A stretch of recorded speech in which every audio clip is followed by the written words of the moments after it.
We got Patron of Rural America, accompanied by Madeline and Evan, joining us today. Thanks, Missoula. Heading out on a bike path, out of town.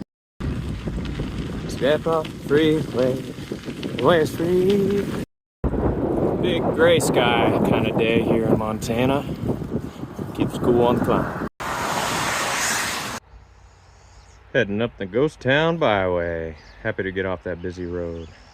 Some silvo pasture for us. Longest climb of the trip so far. Pushing 3,000 feet on this one. But nice oatmeal breakfast from Maddle.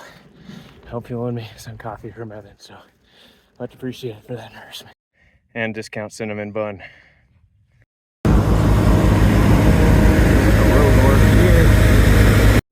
Big dirt turns to smaller dirt, rife with wildflowers.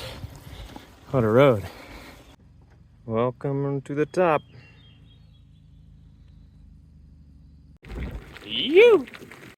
Garnet Ghost Town, mining for gold.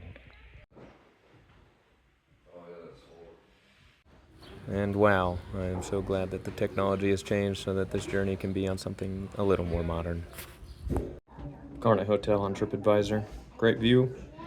Bed needs improvement. Bonus crutches though. It's hard living around these parts. It's hard not to look around and think about what life might have been like if this is your home. But it's easier to think about when your home fits on a bike. Look at these bellows. Ted for scale. They are as tall as I am. I know that's not saying very much. In a way, it makes these folks feel a little more kindred to me, as the sweat and toil of getting up here kind of matches their day-to-day life in these hills. Not much is known of these few that remain here, but that they too once roamed these hills on the search for their own version of gold. I hope when I rejoin with the dirt, I'm also surrounded by wildflowers and forests as well.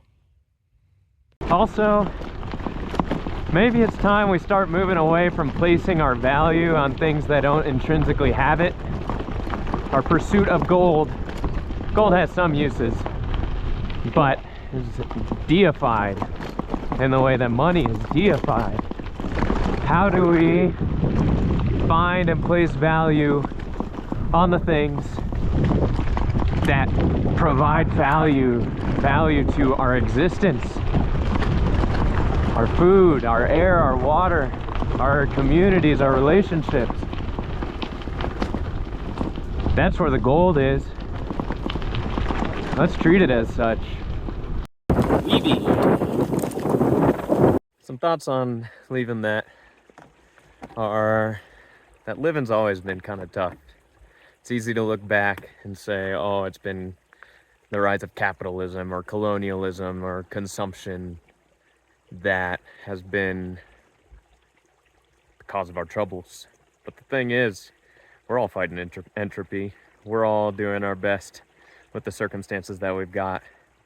And a little bit of grace and forgiveness for ourselves for the systems that we've built is going to be a restorative healing thing. Because, yeah, life is hard. It always has been.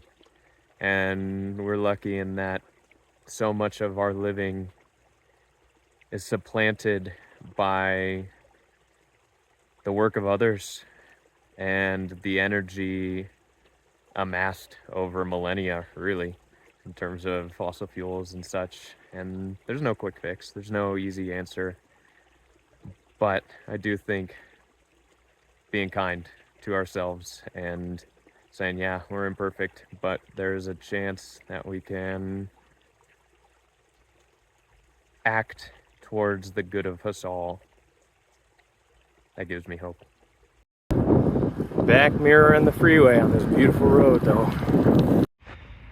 Well, never a dull moment.